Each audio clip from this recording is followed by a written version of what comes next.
There's my head now. It's not Colleen, I don't know where she is.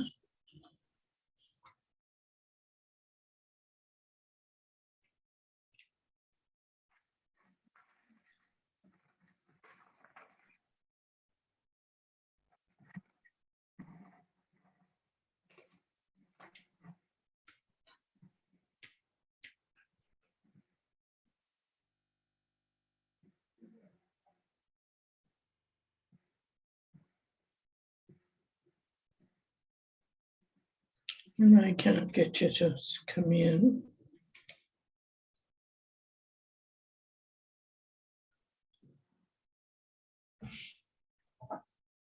Hey, Terry.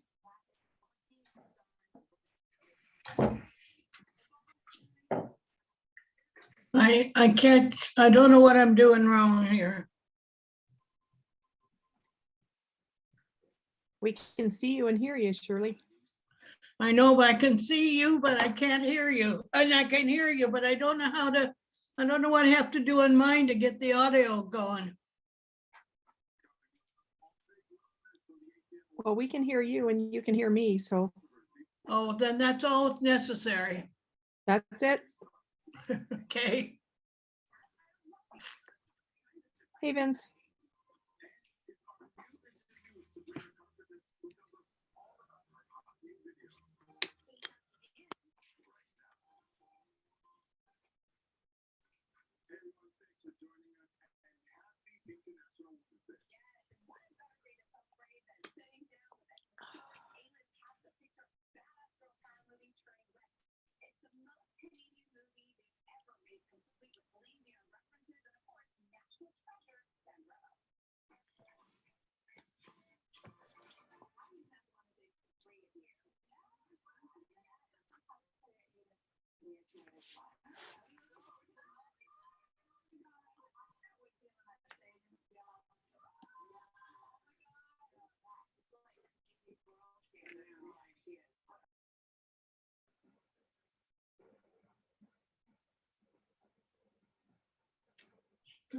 Speaker.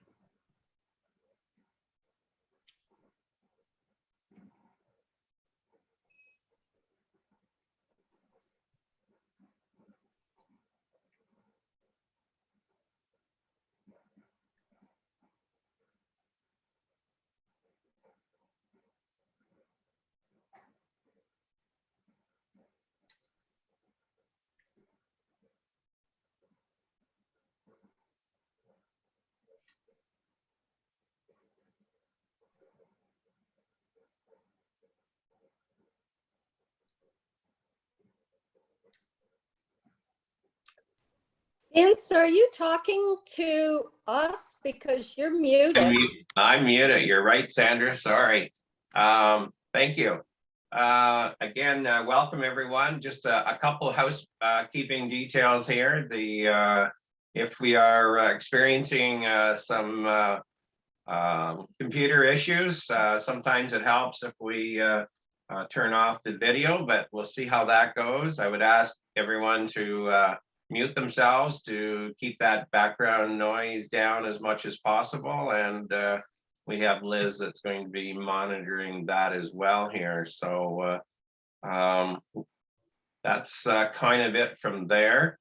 If you've got questions, you can certainly put them in the chat. We can certainly try and get to those. We'll have time for some questions at the end, but we do have a number of things that we're going to try and get through here, and then everything will be posted on the website, the recording and this PowerPoint that's got a ton of information in that. So if we're all good to go, we're going to start through that. And this has been a long time in the making to get to this point, thanks COVID, but we're here and we're going to make the best out of that. So we did invite the judging contacts, any of the instructors that were able to join us, any of our provincial directors, that so that they're all up to speed with what the board has been doing and what the judging panel has been working on. So again, judging panel, if there's things that I've missed as we go through, I would ask you to certainly speak up and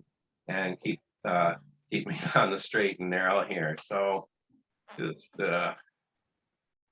going through, we have a number of things on the agenda that we're going to try and get through here this evening. I'm not going to go through that in detail, but it'll be there for your reference later, and it'll be able to you'll be able to follow through and share with your folks in your districts and within your agricultural societies. So I'm going to see if this works here. There we go.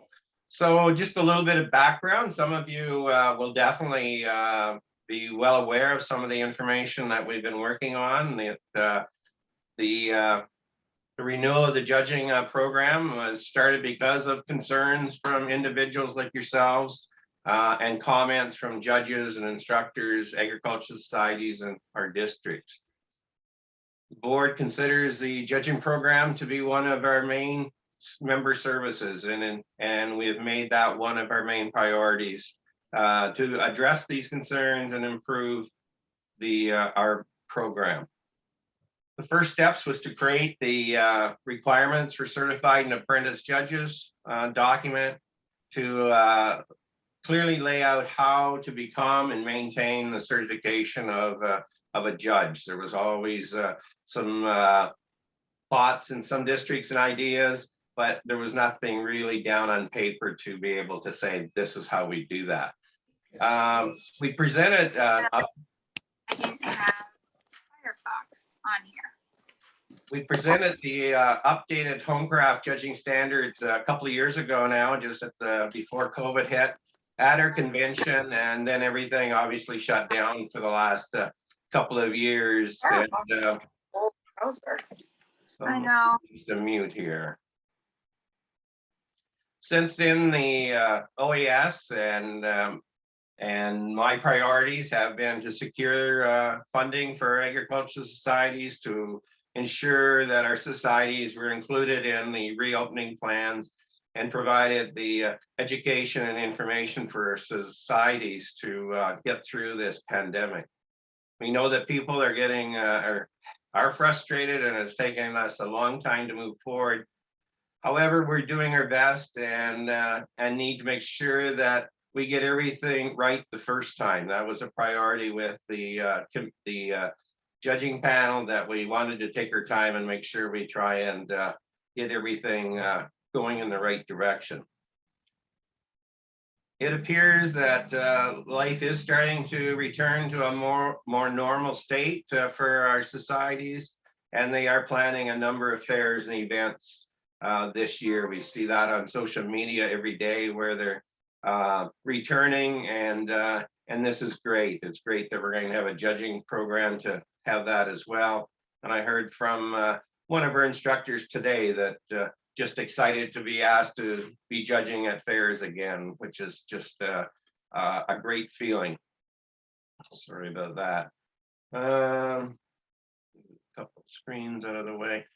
One of the priorities, next priorities, was to ensure that all our judges are being given the same support, the training, the tools that they need, so that they feel comfortable when judging. This ensures that fairs know what to expect of each and every judge, and then engage exhibitors know what to expect from them that show under or show as an OAS judge.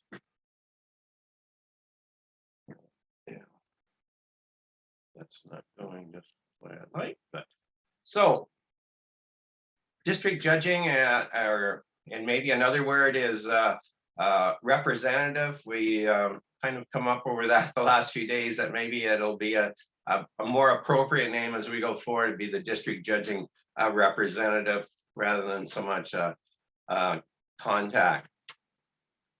Appointment is by the district executive or board. You may be elected in your district. Some districts do this differently. Required to have a significant interest in the judging program, and I'm pretty proud to say that I think all our contacts do have that desire there, which is nice. And they'll be the point of contact for information from this office and specifically to the judging program. Responsible for submitting the event registration forms or ensuring that someone from your district is doing that and get them to the office. Again, updating the judging list and submitting it to the office as well. Be that go-to person for doing that.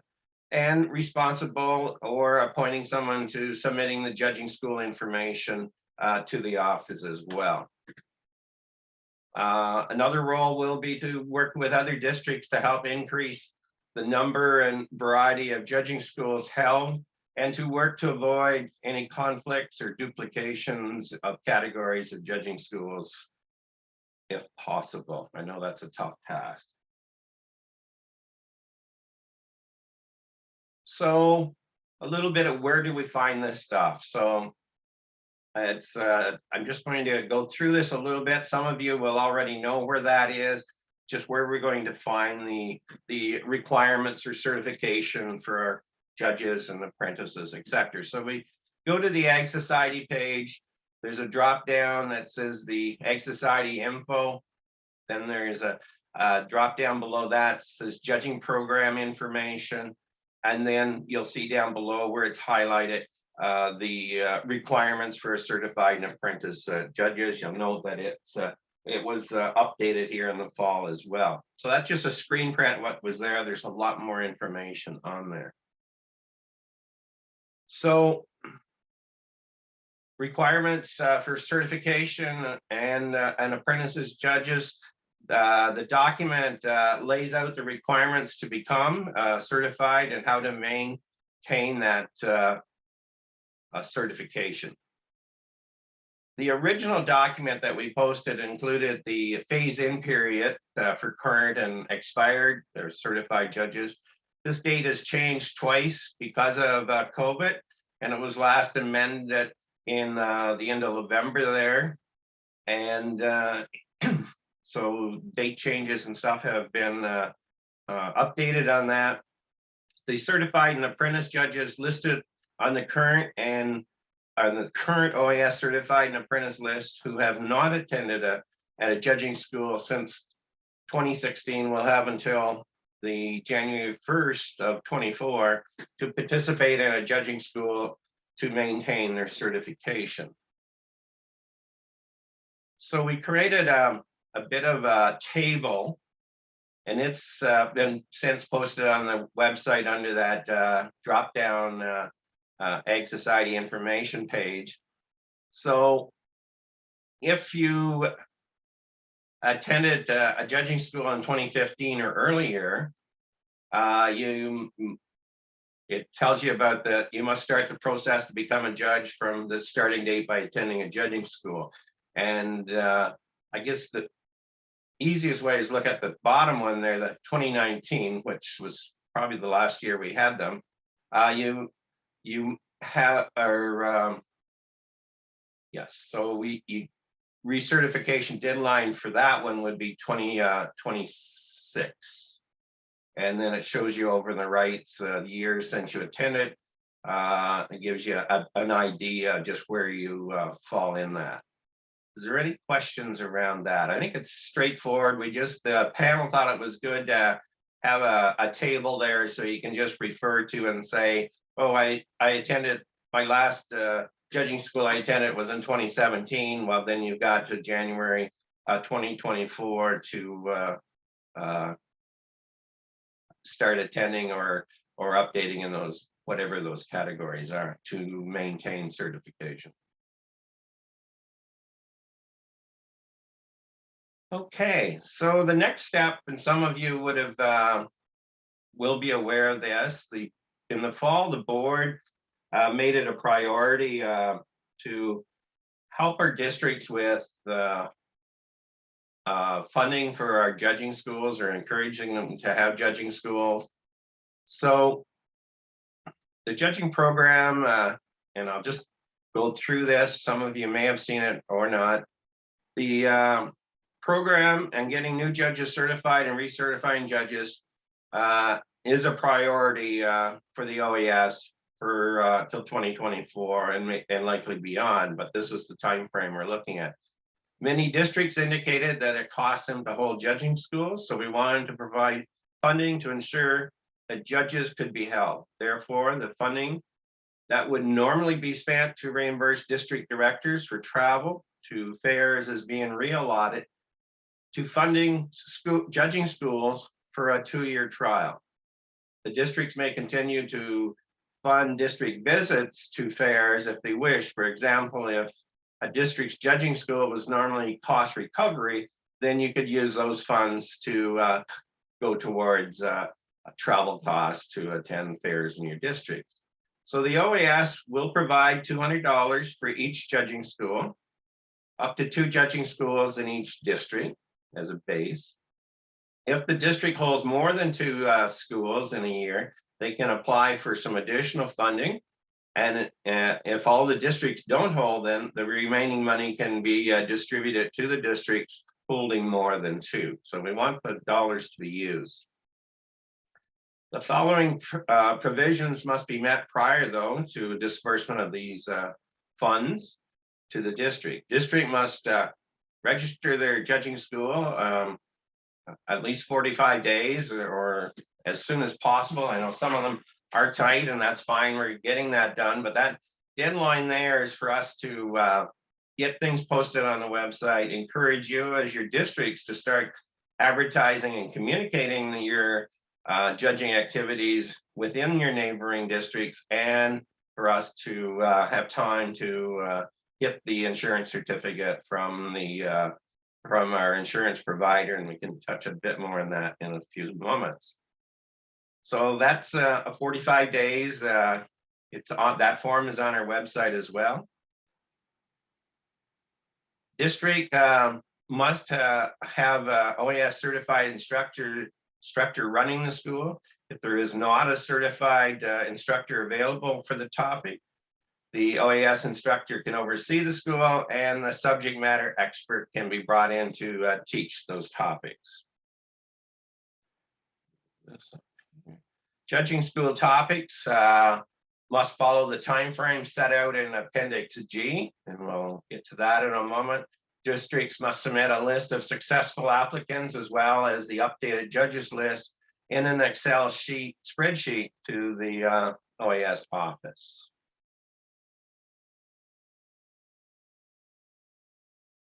In addition to the funding for judging schools, we're providing funding for the district competition. So this past year, in addition to that, OAS introduced at provincial level a maple syrup and honey competitions to be held at our convention to help recognize the agricultural component with our societies.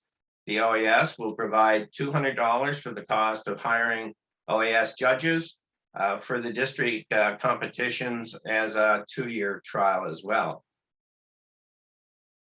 The following provisions must be met prior to reimbursement of expenses to the district here too.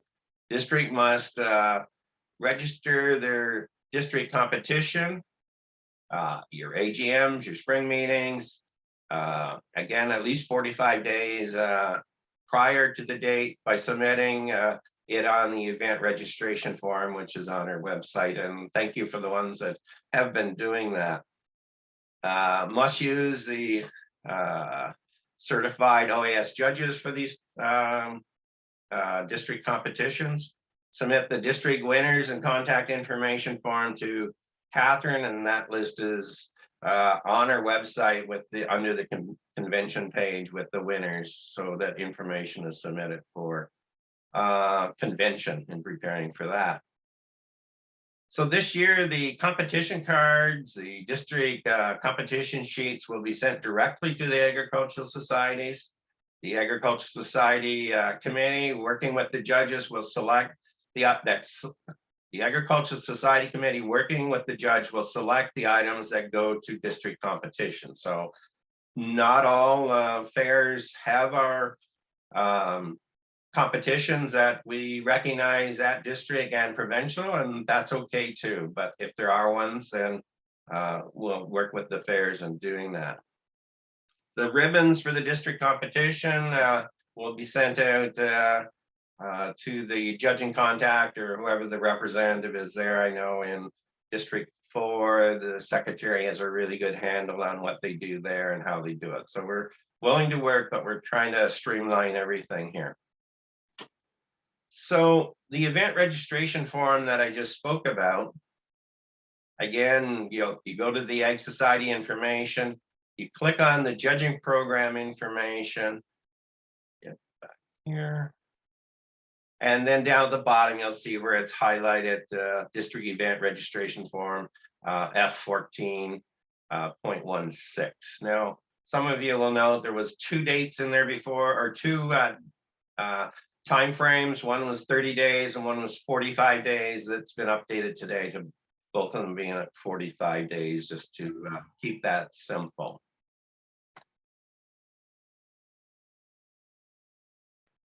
So here's a copy of what the event registration form is. Again, you must submit that, sounding like a broken record here, but getting them a few days ahead of the event isn't working anymore. Districts are all covered by the OAAS liability insurance, and if you haven't submitted that form, the insurance company will have the right to refuse if someone unfortunately got injured at your event. So we're really wanting to cover ourselves and yourselves here.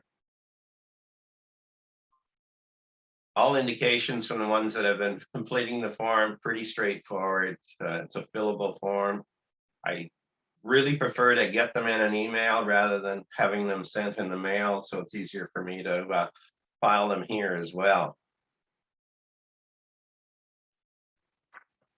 So this slide here or so, we talk about judging schools, and it's critical that we hold as many schools as possible. And I think we all agree that we haven't had that many in the last couple of years, and they were kind of hit and miss in some districts prior to that. We're hoping to have a full range of categories that can be covered in the next 2 or 3 years to ensure that our current judges can remain certified, and to add obviously more certified and apprentice judges to our list here. We want to grow that. One of the reasons for creating the district judging contact representative, I think is a better word for here, position, was to assist in the cooperation between districts when planning our judging schools. We need to be communicating a lot more than we have been in the past. Judges have indicated that they are willing to travel to neighboring districts to attend schools, and it's somewhat discouraging when some of them are on the same dates and even covering the same topics. And I've heard that a bit this winter already of the same concern there. Excuse me. With some of the less popular categories, it might be helpful to work with that neighboring district to hold a judging school to ensure a larger group and utilize the time of the instructor there more as well. And I think some of us have been doing that, but it's just something that we need to consider. The event registration form, as I said before, is required for insurance purposes, but it also provides the information to be posted on our website to promote your judging schools, so judges and other people in your district can plan to attend. Judges have told me that they will travel, as I said before, so let's get the information out there for them.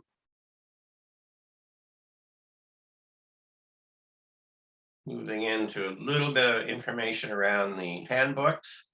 Of course, back to that word COVID, our plan in 2020 was to provide a complimentary copy of the updated Homecraft handbook to each person that is attending a Homecraft judging school. That complimentary Homecraft handbook will be provided this year to anyone attending Homecraft judging schools that didn't receive it in 2020. And I know we had a very successful judging school in District 7 just before we got shut down in 2020. So they got some books there, and I know some of the other districts had ordered them, hoping they would have them. So I know some of them are in your districts, and some were picked up at our convention as well. So please give me some time. I need to obviously pack them up and get them shipped out to you for a judging school. So the more time we have for that, then we're not rushed with getting them in the mail and back to you and making sure you have them for that day. And again, you have the option of still, and we do sell quite a few of them online, so that's still online there as well. There is an online copy of it, but it does take some ink in your printer to print that out, but it's something you can see there if you want to look through that. And I've heard positive things around that. The current Ag and Hort book, both of them are on that website. I think if you go to that same drop down, it says store, and they're there. Yeah, it does. There's the end of it that says store. Read what's in front of me. So Appendix G, the judging school categories, and I must say the judging panel have spent a long time analyzing, reviewing, tweaking, and making it make as much sense for everyone possible. So it's a guide to the timelines that are needed to cover the required information in each of those categories at that judging school. So 1-day schools, 5-6 hours of class time, and that would include like needle crafts, and then I'm not going to, my internet says unstable here. Hopefully that doesn't get worse. So, and that includes a number of things there. Again, this is going to be on the website. You can print it out. You can download it. You don't actually have to print it out, but you can download it and have it for your own information there. B is field crops, which is grains, corns, hay, legumes, etc. So moving on to half day or evening schools, which the panel feels it's around a minimum of 3 hours for that. And that would include like antiques, art, baking, your canning, home preserves, crafts, fruits, junior work. And again, some of these will be, maybe if it's during the day, one is done in the morning, the other one's done in the afternoon, or if you're picking on, just say we want to do photography or something, then you can do that easily in an evening. I think we have to think outside the box a little bit here, how we're doing that. Quilting, sewing, etc. there. There was a question that came in today around knitting and crochet.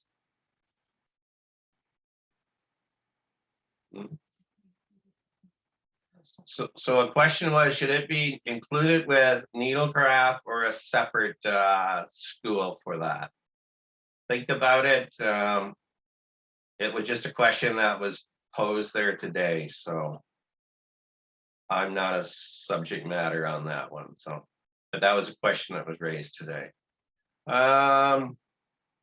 And then moving on here to the next slide here, under review, working to determine what is required for these categories. These are the ones with wine, beer. There's a number of them that do have competitions in Ontario, the maple syrup, honey, flowers. We're working more with the OAAS to determine how we move forward with there. And I don't think we need to reinvent the wheel here. If they've got a program and a schedule, or not so much a schedule, but a system in place for judging those that category. And then the last one that I have there is produce, which includes the eggs and dairy. So getting to these spreadsheets here, and just a second here. I know it can seem a little bit overwhelming when we see them, but when we first started, or when I was first hired, it was determined at that time that we were to have a consistent format for all our districts. And we've done, I think, a pretty good job with that. But we have a lot of categories, so it doesn't fit on a letter size page very well, but we'll get a little bit more to that when we move down in here. So important, only modify the rows the judge's information is on the sheets. We have some that are renaming categories or removing a column. That isn't something that makes me very happy when I see that come in, or particularly my wife when she's updating those for me. So they must be submitted on an Excel spreadsheet. That is what you have sent back to you when it is done. So I'm asking you to, telling you not to change the spreadsheet formats, the titles, the column spacings, page size, font size in any way. It takes too much time to put them back the way they were. If we have questions with them, please pick up the phone and call, or we get someone that is a little more familiar with Excel. The spreadsheet is formatted on, again, as I said, on the legal size paper. Due to the number of columns, do not change that to a letter size. It's just going to make it really bad for everyone. If you do need to print it, though, there are instructions on our website as to how to print that on a letter size. So I suggest you do that. We have a hand raised here. Let's just see. Laura, do you have a question? Yeah, just a quick one, Vince. Do you have to send this, like the District 1 form to me so that I can actually make changes to it? Or can I just download it from the website and make changes to it? So in the past, when you would send that in, I'm probably going around in a circle here, but when they are sent in, I would, because there's a lot more rows on that when we send it out to the district. So when you send it in, I will update that, verify the information, clean it up if whatever needs to be done there. Then I would send you that back out to say, this is the one you're going to work from for your next school. So since we haven't done this in a little while, what I'm thinking about doing is sending out the last one that I sent to each of the districts. And then you'll have the current one to work from. Awesome. That would be great. Okay, and then that is the one we will work from when you send them back in. And sometimes that's what's happening too, is they're not actually updating the recent one. So I will send that out here in the next little while so that we have those for both sections there. Good question. Thank you. Again, don't worry about the color coding, the gray and white. We do that just so it's a little easier to read that, but that's easy enough to fix and clean up. So we're continuing on here. Submit the updated judges list after each judging school, or when there's changes to judges information. But note, due to my time commitment with other things, sometimes it will take longer to get those smaller changes updated and get them put on our website. So we have to be a bit patient there. We really ask or encourage you to try and have the judges or yes, the judges to double check that information when they're at the judging school, so we have as current of information as possible. If you're only submitting the changes to the judging contact information and not updating multiple pages after a judging school, please list the name or the names and the email. It makes us a little easier to find that information or to verify those changes. It just takes a lot of time in reformatting these, and we're hoping we can get a faster system in place before too long here. Yeah. Note, if I returned a judge's list to you to verify information, that information isn't going to be posted until I receive your response. So if I've got questions around this individual or that individual, I need a response from you to verify which way that goes, so then we can post that on the website. Just because you send them in, it doesn't automatically go on there. And I must say, everyone's getting a lot better at doing that, but we still takes time to do it. So prior to updating your spreadsheet to go on our website, we need to again, get back in, reformat, remove the blank pages. We leave them in there so it's easy for you to add the different or new individuals to it. Titles at the top of each of the page are correct, or any issues around that. So it just takes time to verify some of that. And where do we find this information? So again, we go back to that Ag Society drop down at the top. We and then there's you click on that, and then there's a drop down where you can see the judging program information. It's all listed there. The again, down here, it's got the certification and apprentice judges information there. All of that is there to the best of my knowledge. So that's there. Then you click on the judging program, and then this is what populates there. So most of you have probably been on those pages a fair bit recently.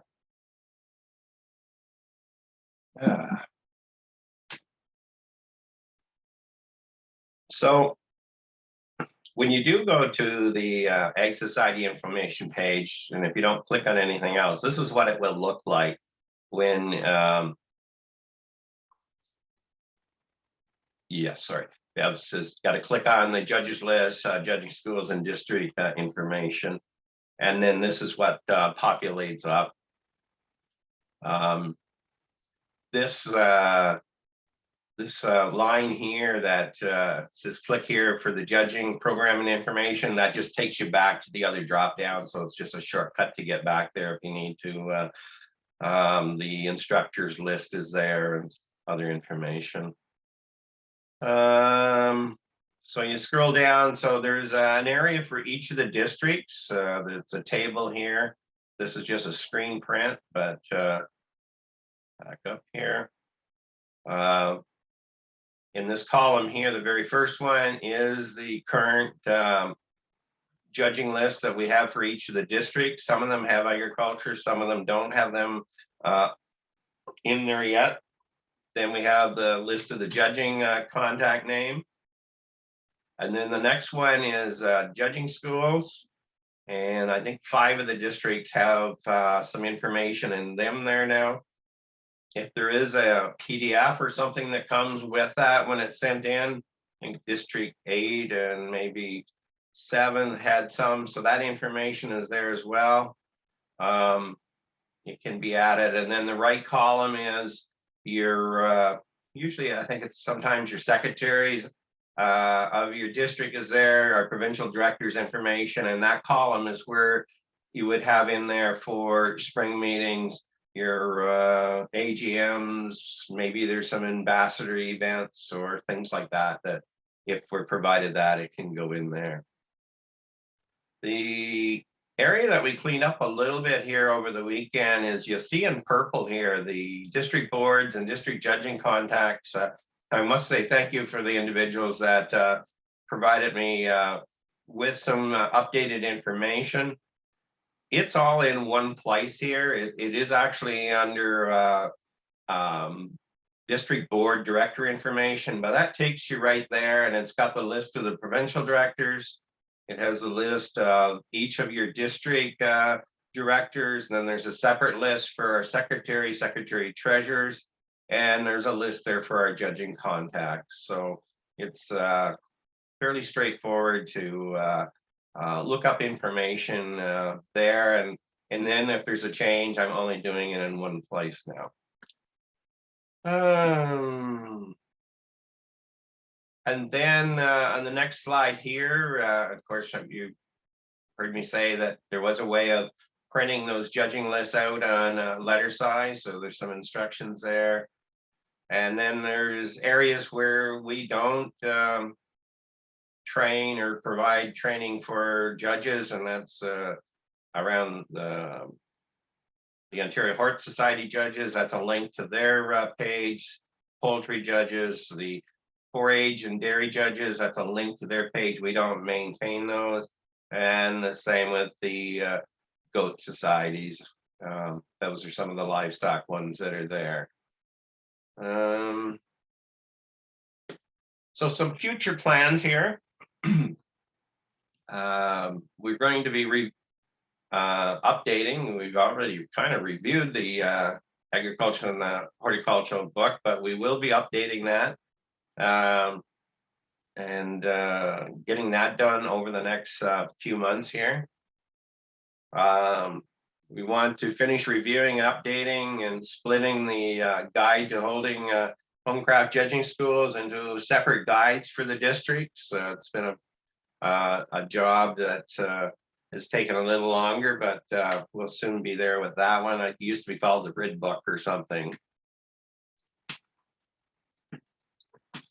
So that will be a guide that all our districts and societies or judges and instructors will be able to use. Want to create some course outlines for each of the categories within the judging schools, just provide some additional information there. Assist districts to hold more judging schools, work with that. One of the future things here is this judges list database.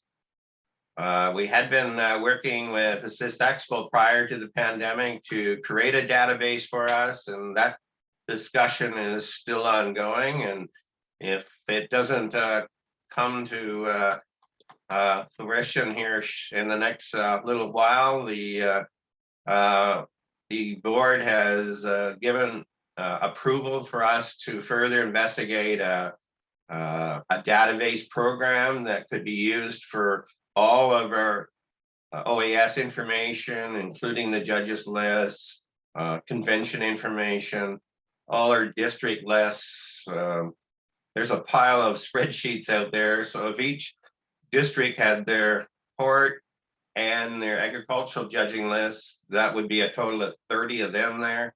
Then we have our district spreadsheets, provincial ones. There's a lot to be updating. So looking forward to the day where that can be all done in a nice spot that can be updated in, I guess they use the word real time or close to real time, so we don't have to wait for those changes. And with that in place, then we won't be having to worry about those spreadsheets. So that's my dream here. So gone through that a little bit quickly, but time for some questions here. Like, again, this will be put on the website. The recording will be there for the ones that weren't able to join our meeting here this evening. But I think it was important to try and get the information into one document so it's a little easier to find.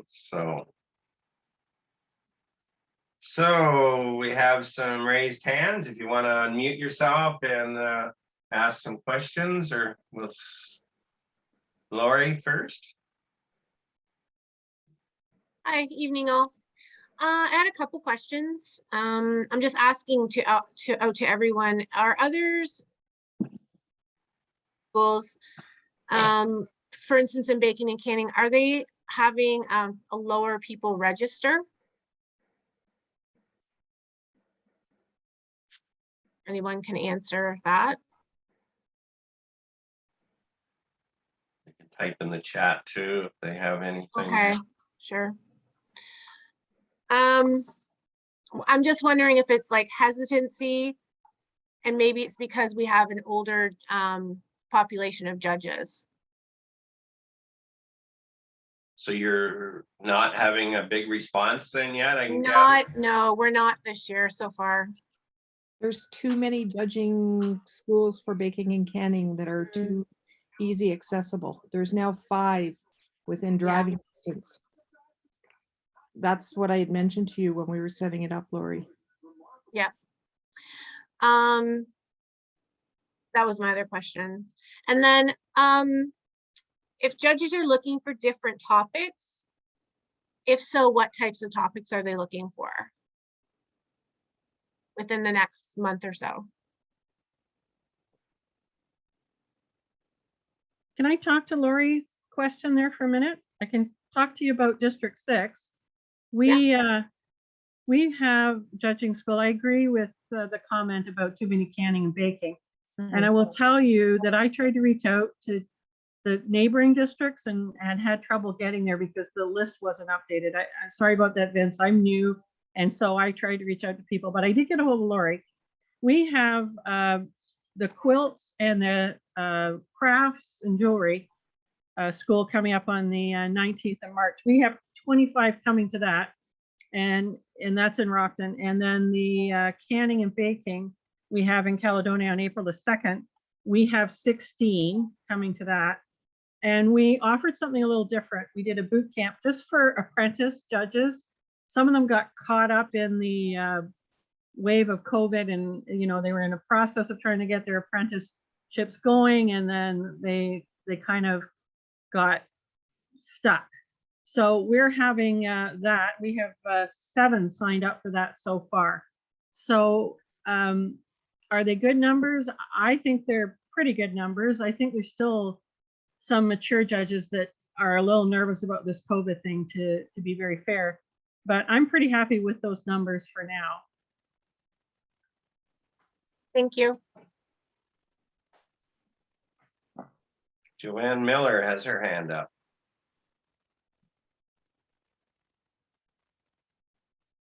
I'm just wondering how you reached the conclusion that needlecraft should be a whole day, whereas quilting and machine quilting should be a half day. And the other one I wondered about was knitting and crocheting. I thought there was a lot in that too. I don't think there's that much in needlecraft. What do the other instructors or judges think of that?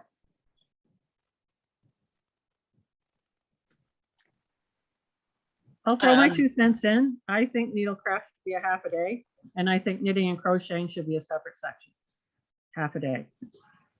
My experience is that we do quilts in Richmond anyway, and in also I'm from District 1 and also in District 2.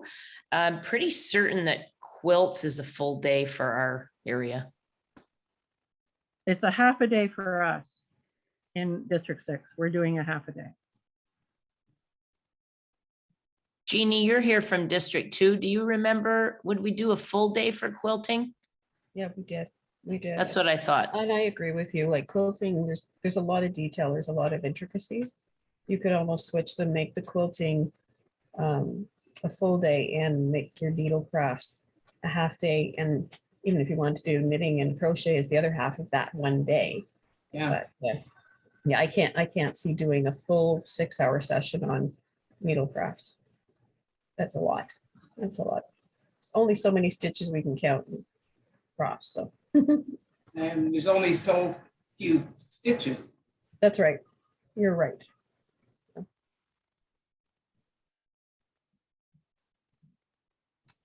Do like those the list that you gave earlier, Vince, with they're sort of a guideline or a suggestion, right? And like individual districts can kind of go with what they're used to or what they've had success with in the past in terms of amount of time per subject. One of the reasons that it did get put in was that there was a district that was trying to do them all in one day, or they included them all in one day, and it wasn't doing justice to anyone there. So yes, to answer your question, there is flexibility there, but we don't want them all done in one day. You're not doing anything right there. Or you're touching so little, you're not getting a lot of value for anything. Yeah, agreed, Vin. Exactly, Jean. Yeah. I see Shirley nodding her head there too. There you go. Yeah, I mean, that definitely makes sense, but I mean, you know, people I mean, I've been to, I think I started in 2015 going to judging schools. So I've been to a few, and sometimes you need more time and sometimes it's just right. And you can do a few, you know, maybe 3 subjects in a day. Mhm. So what's the consensus here then? And everyone weigh in on this here. We can- I think a quilting judging school should be 2 days. And the way we're gonna hold one in May. And we were gonna have split it into 2 groups. One do the morning with hand quilt, and then switch the group, and then the other group does the machine. Have to hit That out it's- something. Half and half, and everybody gets a lot of attention, and we'd have 2 instructors. Sorry, That's my- did you say 2 days for quilting? No, 2 no, sessions. one day, but Okay.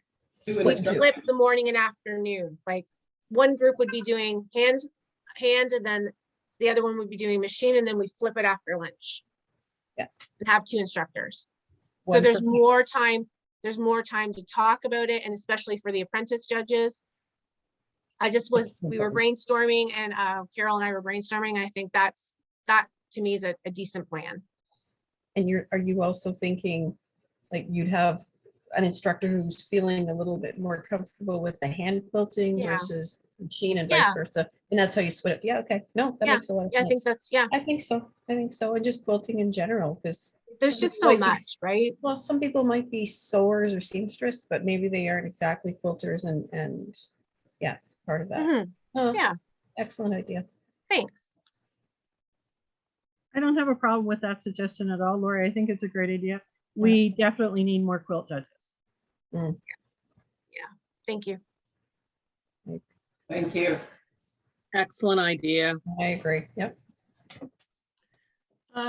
Can you hear me or not?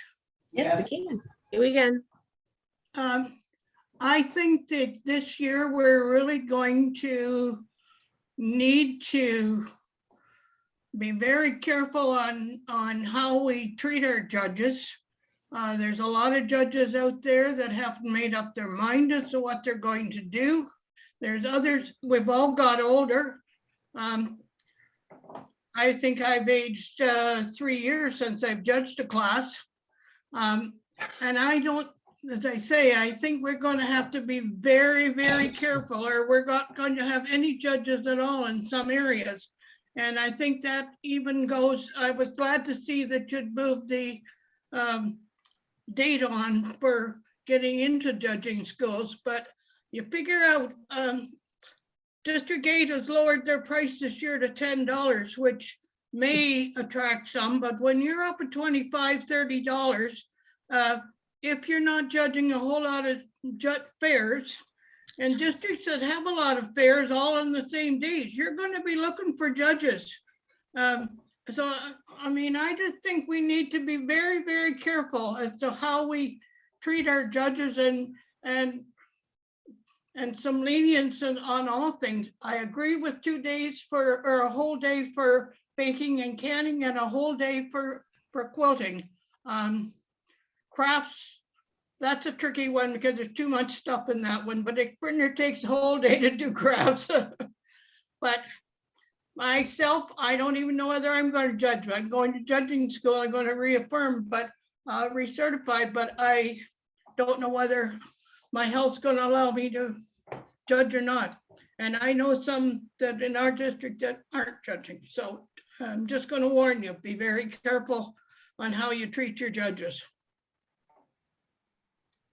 That's my spiel for the night. Mhm. Good advice.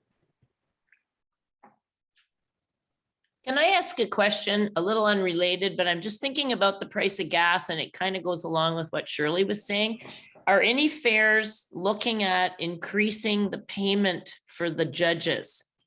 when they come and judge for you at your fair, considering the cost of gas right now?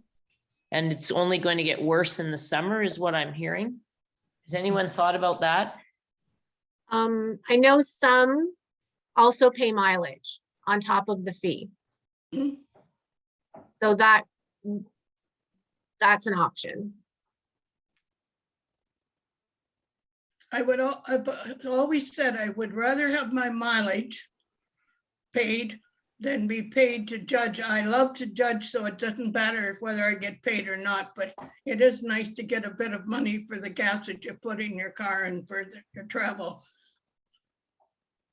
But that's something that too, I think maybe all the districts should put together what they're charging or what they're paying for judges or what they're doing, so that we'd have an idea as to whether districts should be going up. And maybe the districts have done that, I don't know. See, Frances has her hand raised. I would just like to say, as far as judging schools, with the price of gas going up so much in the last week, you may not have the same numbers that you did a couple of weeks ago, which is kind of sad in a way, but it's real. Maybe when the things go out about judging schools, we could encourage people to bring a friend with them. And that might help cut down on the gas cost. I would be attending some, but I've had surgery and I just don't feel up to it just yet. Lori, yours was one I was going to attend. Thanks, Francis. Can I ask what people charge? I know now we're getting money kind of from the OAAS or from the district to hold the schools. What I know from my past experience in District 1 is that we would charge between $20 and $25. We used to supply lunch. We don't do that anymore. We just supply like snacks in the morning and people bring their lunch. And then that, whatever we brought in from the people that came is how we kind of paid our instructor. And basically you ended up with a zero balance at the end of the judging day. I'm just wondering, I heard one lady, I think it was Shirley, say she's charging $10, or maybe it was you, Lori. What are people charging for their judging schools or plan to charge? We were doing 20. That's with a meal provided. So that was Aberfoyle that's hosting. I don't know who said the 10. We do ours too. We try and include that because we pay the instructors mileage too, plus their set fee that we've decided as a district to pay. So we try and take, but it doesn't always work out that way. I've signed up for one so far and it's $25. At District 6, we're charging $20 for baking and canning and $20 for quilts and for the craft class and $10 for the boot camp. And everybody brings their own lunch. This became a COVID issue for us. We're not providing a lunch. We're not getting involved in that at all. But we'll provide coffee and tea and some sort of pre-wrapped snack when you get there. But lunch is at your own cost. And but what I'm more interested in is, what do we pay our instructors that come in and judge? Because I'm getting a sense across the map here when I've been talking to our instructors that are coming in to teach for the day. It can vary anywhere from $50 to $100. Is there a standard rate? And I can't get a straight answer on what mileage should be. Anywhere from 40 cents, I'm hearing one place, to 60 cents for another. It makes it hard for me, because what I'd like to do is I'd like to make sure my checks for my instructors are all done ahead of time. And so I'd like to be able to calculate that and have their checks ready so that when they're finished their judging, we've got a little gift for them and their thank you, and their check is included in the bag. Does anybody have any information on that? Because I'm really having trouble finding an answer. I can tell you, my mentor was Colleen Anderson. So I follow her lead. She never wanted a fee, but she wanted her mileage. That's what I do. You just pay your mileage? For me, when I'm an instructor, I do not need a fee. But I Well, would like mileage. I kind of disagree with that because if you have to keep yourself certified, there's an expense incurred with that. I think the mileage should be covered as well. And, we pay our regular judges to come to our fairs. So why Yes. wouldn't we pay our instructors for a judging school? I know. Okay. That wasn't any help, but good for you if you can get your instructor to come for free. I think I can answer that one for Joanne. I think it's the love of teaching that goes with it. And also, I've always, hopefully, have encouraged a few judges or people to become judges after we've had a school. And now I give me mileage. And I know it's District 8 that's just charging $10 this year. That's no meal. It's going to be bag lunch. They're even asking you to bring your own cups. So we're trying to cut it down, the expenses, so people will go. Because if you start and realize if you're charging $25, $30 and you want to be a judge in a couple different classes, and you have to you're going to judging school, there's an expense there too, So as I say, I think we really, really have to encourage, because I know some of the good judges, what I classify as some of the better judges in our district, are not going to be judging this year. We're losing them. And I don't know how the fairs are doing. How many of you are having meetings? We're not having a meeting, and I belong to Stratford. We haven't had a meeting since COVID started. Like the ladies group. So how many members do we still have in some of our fairs? If I was in Eastern Ontario, I think I would say you probably more. My son lives up there, and I hope to go to the fairs up there this year, but we'll have to see. Some great questions, great comments here, folks. I don't do everything for free. When I go to a fair to be a judge, I Yeah. take whatever they offer. It's just the instructor ones I don't charge for. Sandra? I think that the instructor should be reimbursed, like paid, like something like $75 to $100, considering if they're going to be there 5 or 6 hours teaching the course, and that their mileage should be paid as well. And for the people attending, it would be good if they could even have some of this stuff online, or that maybe they could see part of the class ahead of time online or something, and it's less time at the place, because for the younger people, time is really important. So to give up 2 or 3 days to attend full day judging schools, where some of it could be done online, maybe we should be looking at something like that. I've talked to different people about that. Also for our northern societies up north too, it's hard for them to get enough people together to have a judging school. I think it's a good idea, but I just don't know how we can logistically, because the hands-on is so important. And that was a conversation that we've had a number of times with the judging panel, and it's just, to do it well, it's expensive to do as well, and hands-on was something that the panel felt was important. And it was also the team building and the atmosphere of being together too. So I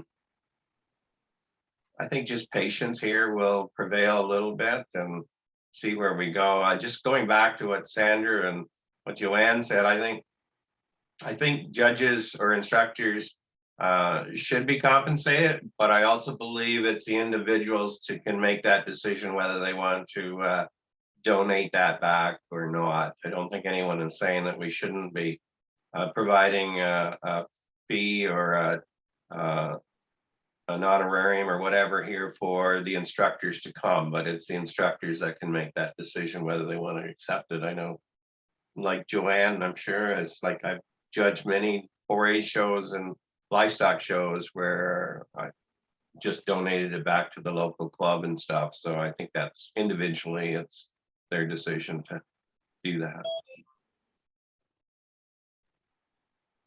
Not seeing anything else here. I'm really happy that we've had a great turnout here this evening, and hopefully these can be maybe a little more frequent now that we're getting on the ground running here again. And if there's topics that you would like to see, I see Norma Jean has her hand raised here. Yeah, hi, everyone. Vince, I wonder if you can just clarify, it's actually administration. The forms that each of our judges fill out after going to the number of judging schools, that information, does it go to district and then district notifies you, or does it go to you? I think it comes to me. Again, that's one of those things that we're going to get streamlined when we get this database system in place here, so it can be simplified. Hopefully it'll be basically you go online, you check mark whatever it is or what you did, and then it's all sent, like, because it's a big task for me here too, receiving all those. And I know somebody said, well, what do we do with them when I get them? Well, I do review them, but they sit in a file folder. So the way we can whenever we can get to the point where we can streamline, that's going to be helpful. But the reason behind that, the committee felt it was important that we know that judges are out there and are doing a variety of things, and then they'll be called upon, like what you think about moving on into an instructor role or something like that. So it's just a way of keeping some history of and experience with judging that you're doing. So it's to help us, but it's to help you as well. So Right. some of it is a bit of a tedious thing, I agree. Yeah, and the $200, does our secretary apply for that, or for like the judge putting on a judging school? How does that process work? So when the judging sheets are sent in with the individuals that attended your judging school, then we will send a check out to the district secretary. Okay. You might want, if you're having a couple done in that same time frame, you're probably going to wait and send them in together or something like that. If they're just a week or two apart, and then don't want to be too difficult with this, but we needed to make sure we get the judging report in so that we can get that information updated on the website. Okay, thank you. It's Joanne Holt here. How can we better advertise for people, because we've lost 2 years of communicating to the public about fairs? And if we want people to come to judging schools that are new, how are we going to get them? Is there any way we could promote through the 4-H magazine or local newspapers? Like maybe the $200 would be better spent in a little bit of advertising somehow. There's a number of different communication papers and things to invite people to judging schools, because anybody not familiar with the OAAS website is not really going to know about judging schools right now. So we are involved with what's called Visit Ontario, and we pay a fee to them to help promote us. It's on our website. I would probably encourage to reach out to them and have, they would love to put that stuff on. So maybe I'll see if I can get a link as to what you can do there. And it's covering all rural Ontario. It's called Ontario Visited. And I haven't been on their site recently, but I know they are busy promoting the kind of the back roads of Ontario. They've got a number of different things there. So that would be something they would probably grab a hold of too, Joanne. So, but in order to do that, we need to then have dates and information for them to shoot out to everybody. So they have a large audience. So that would be a quick place to go to for sure. Because I know Lori haven't got a great response, but nobody really knows about the judging school. We're not quite sure what we're supposed to do. We don't really understand who you've contacted or not contacted, so we can go further with that. Okay, so Carol has the list and she sends it out to all the previous attendees and everyone on our list, and also to neighboring districts, just like neighboring districts send it to us. Did it go to all the email fairs? us. Did it go to And the to fairs and to fair contacts. 'Cause I'm our fair contact and I didn't get it. Okay, maybe we missed that. Well, I will double check with Carol and I will write a note right now if she's sending it to fair contacts. And I think part of that is, speaking for District 7, the Wellington Advertiser has a free upcoming event area. And I know most of our communities have got a magazine that has a free, and maybe we should be putting it there, because sending it to previous attendees is not really bringing in new blood. I'm also thinking while the conversation is going on that maybe we can get Catherine to do up a bit of an ad that can go on our social media pages that could be picked up by various district and Ag Society pages too. Yeah, that would be good. And then in that, have a link that goes to where it is on our website, so it circles them back. Yes. Sandra raised her hand there. Yes. Yeah, there's so many of the communities have the what's up in their communities.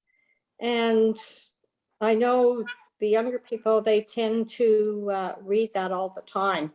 So that could be done in the different areas that you're going to be having the judging schools in.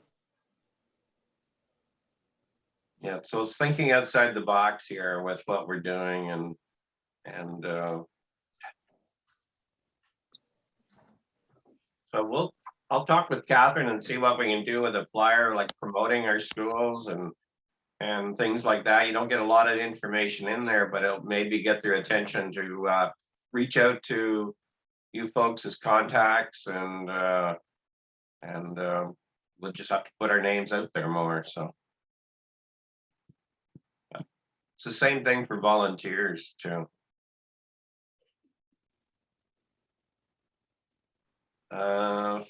Francis, you got your hand up again or not? Yeah. Yep. This is not related to judging schools, but this is related to the code of conduct. Do we need to sign it every year? That's a good question. Because I know at the last fair, every judge that judged at Acton signed that code of conduct. And that was the only, I was not asked to sign it at any other fair. So I'm a little bit miffed about the code of conduct signature. I was going to actually ask that same question. I've been waiting with my hand up to say, is that for life? You sign that code of conduct? We do it at our judging schools. And I mean, I have my judges list here and I'm just checking, and everybody signed off in 2019. Anybody that came to a judging school, that's where we had them sign it. And another thing I was just thinking about, like the Richmond Agricultural Society has our own Facebook page, which goes out, you know, all over the place on Facebook. And I'm thinking I might advertise my upcoming judging schools on that Richmond Ag Society Facebook. And Uh, maybe people in the community would like to come to a judging school. I don't know. Yeah, I think Carol had done that too. She'd done that on our District 7. So Or, to go back to the code of conduct, I know the provincial board and district boards sign a code of conduct annually, so it wouldn't be done for every judging event you're going to. You just do it for once, but it's good question though to think about, because that was just implemented the last year before Yeah. COVID took in, eh? Maybe we could do it like a vulnerable sector police check, Vince, like that it's good for 5 years. Maybe the code of conduct would be good for 5 years. So we don't have to do it yearly. So the police check is every 3 years, but I hear what you're saying there, Laura. Yeah. Yes. We were Dan? just talking about this last night in District 11, and we kind of figured that every judging school that you recertify, you re-sign, and then it would all be done, all your paperwork's done at once.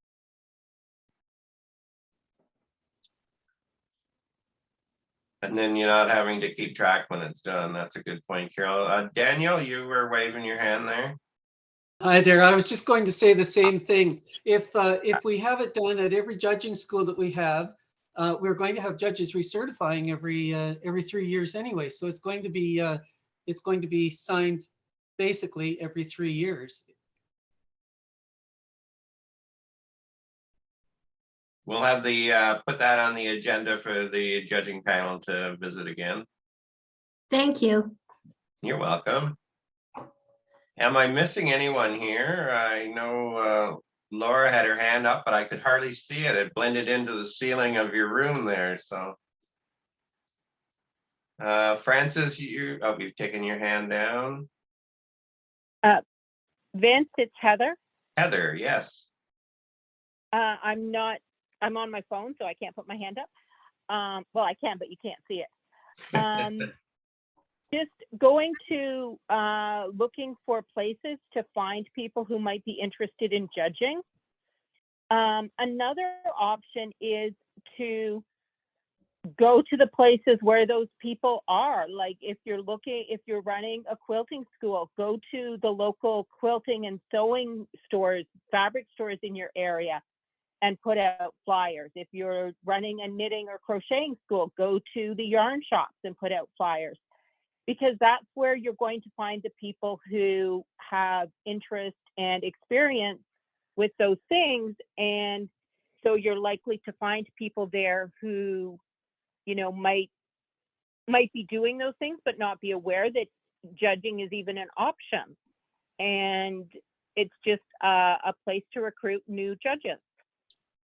A couple good comments there, Heather. I think another one while you were talking there is I think we need to go to the Egg Society office and look at who has been entering in various classes, whether it be the handcrafts or the canning, and reach out to your exhibitors there. Must have contact information there when they signed up. Sending a welcoming hand out to them might be a good way of doing that to get some new blood involved. So local 4-H leaders is another one there. Lots of good ideas here. So, but we're going to wrap this up. We're over the hour. I think it's been a great conversation. And Liz, have you got a few words you'd like to share?